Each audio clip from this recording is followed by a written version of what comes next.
Hey guys, nobody over our crime and emergency services in Japan playlist.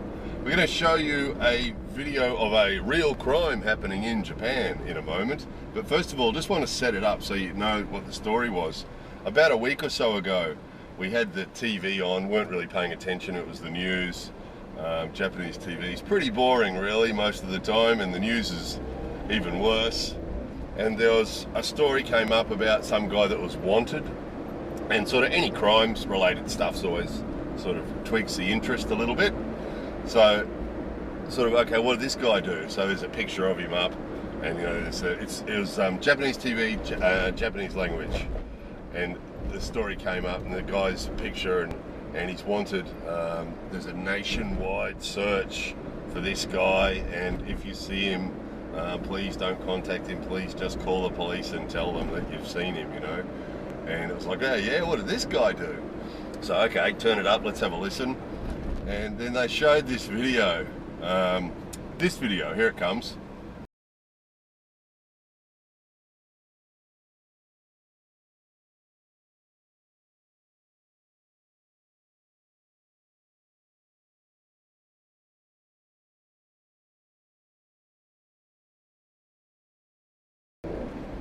So, there it was. This nationwide manhunt was on for this guy that basically a road rage incident, wasn't it? So, as we've talked about before, obviously the crime in Japan is really rare, and the rates of crime are really low. They do happen. We do see violence, we do see robberies, we do see the odd real crime happen, and that's not the first road rage incident either, and that's not the worst one we've seen. A couple of years ago there was one similar thing on a highway where somebody antagonized somebody else, and the end result was, there might have been a truck driver involved. The end result was somebody died because someone cut someone off and jammed on the brakes and carried on, and someone else ran into them and somebody died. So it's not the worst road rage incident that they've had in Japan, but probably what got the attention on this one was the video. If the guy didn't have video in his car, probably it wouldn't have got much attention at all. It would have got some, for sure, would have got some, but it probably got more because they had the video, and that sort of made it more interesting to show on television and that sort of thing. So it gives you an idea, doesn't it, how low the rates of crime are in Japan. That, you know, that incident, which, you know, okay, it was a bad incident, wasn't it?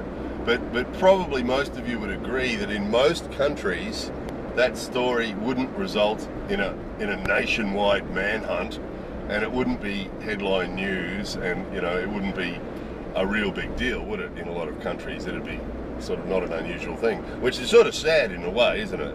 Where our you know, countries outside Japan, some of them have so much violence and so much crime that an incident like that would be considered quite minor and not really of any interest to anybody. But, you know, in Japan it's a big deal. And we've seen that sort of thing before, relatively minor incidents that are reported, and it goes on, you know. So, anyway, that was a week ago, so big manhunt on for the guy, and his girlfriend too, because they said that she'd aided and abetted him.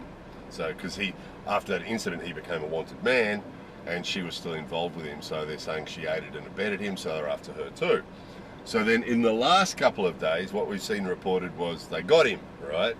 And it was a typical scene, we'll show you that in a moment, but it was a typical scene that we see in Japan sometimes when someone has done something wrong and the police confront them. The people would often argue with the police, and the police are amazingly patient here. They'll stand there and argue with the person who's done the wrong thing.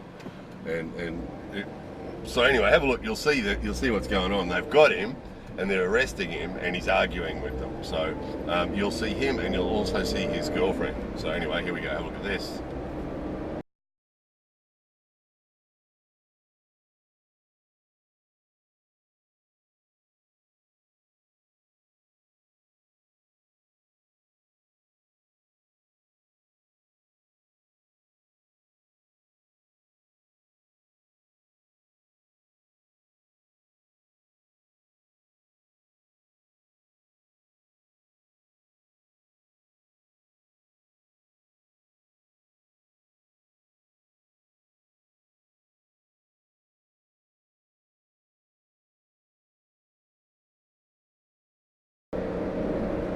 So there it was. So we saw the first scene of the actual crime itself, the road rage incident itself. We saw that on the television, just seemed to be constant for the first week. It was just on and on and on. And that's the way things often are in Japan too, when there is something happening, if it's a typhoon or if it's a crime like that or if it's something happening. They'll just hammer it to death. It'll be on every news segment and it'll be talked about, and they have their groups of people sitting around talking about it and just analysed and put up on big boards and analysed and on and on and on. So that first, the actual road rage incident itself was analysed just back to front, upside down. You know, we turn the TV on and there it is, change the channel, there it is. It was just constant for a week. And then now they've got him, now the footage of him being arrested and his lady being arrested and that walk of shame thing to the police car and hiding their faces in the police car. Japanese people say Atonomatsuri, and it means it's the same way that we say shut the gate after the horse is bolted. So after him and his girlfriend have already had their images plastered all over the television for a week, he's now in the back of police cars hiding his face. It's a little bit too late for that. We've sort of all seen him, haven't we?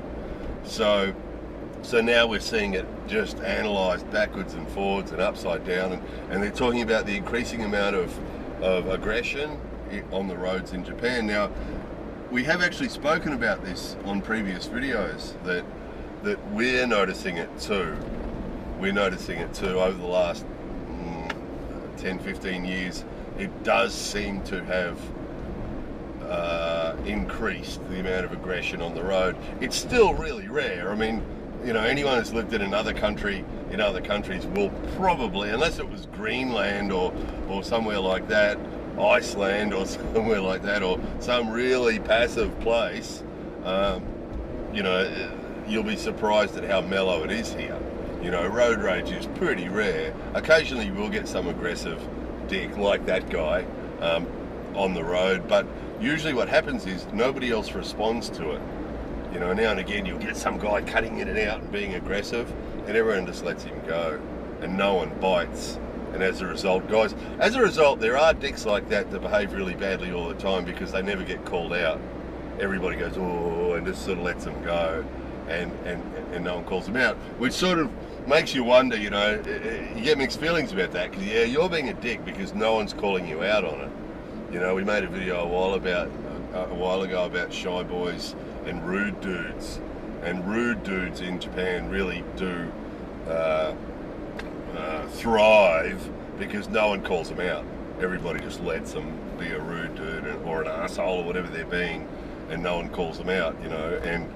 And sometimes you think, oh, you know, in another country you might get a smack in the mouth for that bad behaviour, you know. But the upside of that is we don't get people giving smacks in the mouth, and the actual violence itself is very rare. Usually if you do come across any aggression in Japan, it doesn't go anywhere, because it takes two, doesn't it? You know, and if only one person's being aggressive and everybody else is going, okay, just letting them go by and not getting involved, then the result of that is that usually it doesn't become violent. It's just one rude dude cutting in and out of the traffic, you know. So in this case, it's probably a fair bet. The dude that did the violence, that actually did the assault, was like 43 years old or something, and the guy he hit was like 24. So we don't know if, I mean, all we've seen is that video, so we don't know what happened before that, whether the young guy, you know, made it worse, responded in some way to the guy's bad behaviour or something. But it is pretty rare that we see that sort of thing. So interesting, isn't it? Interesting that something that probably wouldn't even rate a mention in another country is just huge here. Just that footage of the arrest is just constantly playing on the news, constantly, morning, noon and night, and panels of people sitting around talking about how our drivers in Japan are becoming more aggressive. And we think it's true by Japanese standards. You know, it's all relative, isn't it? They're saying, and it's true, we noticed it too, and we've had conversations with our family, you know, sitting around with the in-laws. You know, it did come up in conversation a few months ago that someone had had a bit of an incident with some aggressive person cutting them off or something, and there was a bit of a discussion about how some people are getting more aggressive on the roads, and we've mentioned it in previous videos. We showed some on our A-holes in Japan video, and also our crazy drivers in Japan. You know, they do exist. Sometimes taxi drivers or truck drivers are probably some of the worst for being aggressive. And we're seeing an interesting new thing now that we talked about a little while ago with the big cars. There's more people driving those big cars, and it does seem that some of those people that drive those big cars are a lot more aggressive. Some of them are more aggressive than normal with the big car, whether that just gives them a feeling that they can. So there it is. If you do, not likely it's going to get reported outside Japan. But, you know, again, we just show you what we see. These sorts of videos aren't popular. We made one recently about the crazy drivers, and it wasn't popular. You know, videos that we make like that are really not popular. Lots of thumbs down on it, and lots of people don't like us reporting on stuff like that and showing you stuff like that. Interesting, there does seem to be a connection with the stroking the hoe thing, with the using the phone. Talking about people stroking the hoe using the phone, and people driving the car and that sort of thing. That's really unpopular. Some people really don't like that, we've noticed. So do you think it's possible that the people that don't like us talking about that are the people who do it? The people who do it and have convinced themselves that it's not a dangerous thing to do and object to us talking about it. So again, we just show you what we see. So, you know, if some people don't like us showing some aspects of what's happening in Japan, then, you know, we're sorry about that, but we're going to do it. You know, we're going to show you what we see, the good stuff and the bad stuff, and the stuff that make you feel good and the stuff that won't make you feel good. It's just what we do to give you the whole picture. So here it is. Again, keeping in perspective, so Japanese people are saying that they think that some people are getting more aggressive in the way they drive. Some Japanese people are saying that, and we're noticing it as people who live here. We're noticing it too, that it does seem to be getting more aggressive. But again, that's relative, isn't it? So it seems that some people are getting more aggressive relative to what it was like before. But compared to some other countries, it's just wonderful. You know, I mean, that incident happened on a highway, and usually the driving on the highway is so mellow. You know, usually people that want to go slowly just sit in the left-hand lane, and people that want to go really fast and often break the speed limit, they get in the right-hand lane, the fast lane, and they go hard. And usually the slower drivers keep out of their way. If you need to overtake someone, usually you overtake them and get back in the left-hand lane again, and then the people that are wanting to go super fast and break the speed limits can just roar on by. And usually it's pretty mellow. You know, the people that cut backwards and forwards and change lanes in front of people and aggressive, they're pretty rare. You know, we do occasionally come across them, but they're pretty rare, pretty mellow. People blowing horns at people, pretty rare. You know, usually if you hear a horn here, it's someone thanking someone for letting them in, or someone getting someone's attention to let them in. You know, so aggressive people on the horn, sort of never see it really. So it would be pretty rare or pretty unusual to find a place where the roads are mellower than what they are in Japan. They're pretty good. It makes it quite a pleasure when you're traveling somewhere that, you know, it's usually pretty mellow, pretty laid back most of the time. So, but, you know, sad to see that there are changes happening in Japan. You know, that they're talking about the driving becoming more aggressive. Also, we've had conversations with people recently about the workplace and how attitudes are changing in the workplace, and people are becoming a little bit more selfish as far as, you know, putting themselves before their co-workers and before the company and that sort of thing, which is, until recently, was not a thing ever in Japan. Usually the company came first, and nobody would think about doing anything that wasn't helping the company or wasn't helping the co-workers. And recently that's starting to change too. So, you know, some people might say that's an outside influence from the, you know, getting influenced by the outside world. Some people might say it's inevitable, you know. So sort of mixed feelings, a lot of that sort of stuff. It is a little bit sad sometimes. It is a little bit sad, but still, you know, to keep it in perspective relative to outside Japan, you know, it's still majorly rare to see stuff like that happen.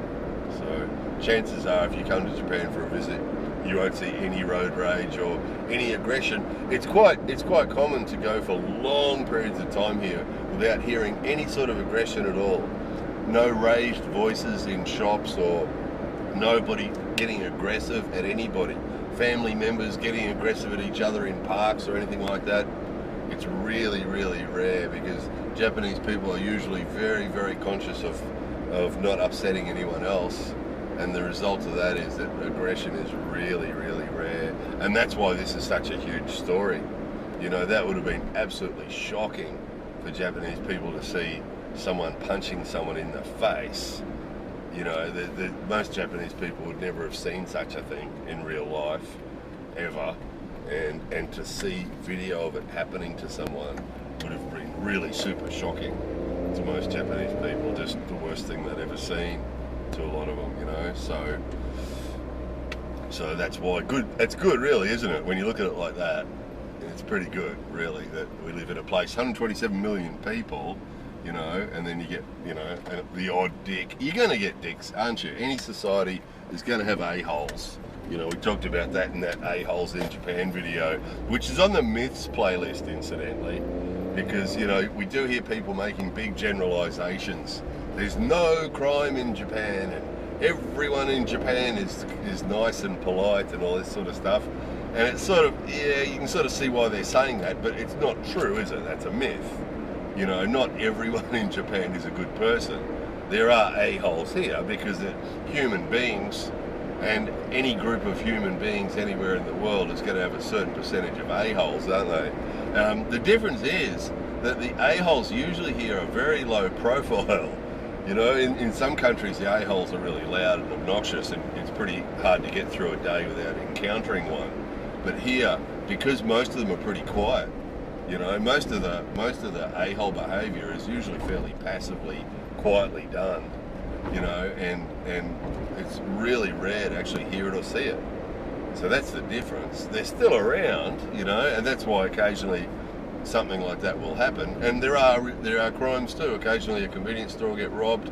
That's what we thought, that when they said they're a nationwide manhunt, that's usually when they do that. Someone's held up a convenience store, or someone's raped somebody, or somebody's robbed somebody. It's usually when you hear that sort of nationwide manhunt type story, is usually something like that. So they do happen, but if you have a look at the statistics, they're just ridiculously low, you know, excellently low, you know. Actually, the reason I mentioned Greenland and Iceland recently, in that previously, was if you look at the statistics for crimes, Iceland and Greenland are two of the countries that are below Japan in the statistics. And not everyone else is above, but pretty much every other country has higher rates of just about every crime than Japan does, you know. So Iceland and Greenland are two of the countries that have lower crime rates than Japan, and pretty well everybody else is above. So anyway, there it was. That was the story. A real crime. Our Crime and Emergency Services in Japan playlist doesn't actually have a lot of crimes on it. It's usually Crime and Emergency Services related, but here's an actual crime. There you go. Anyway, there it was. More videos coming soon.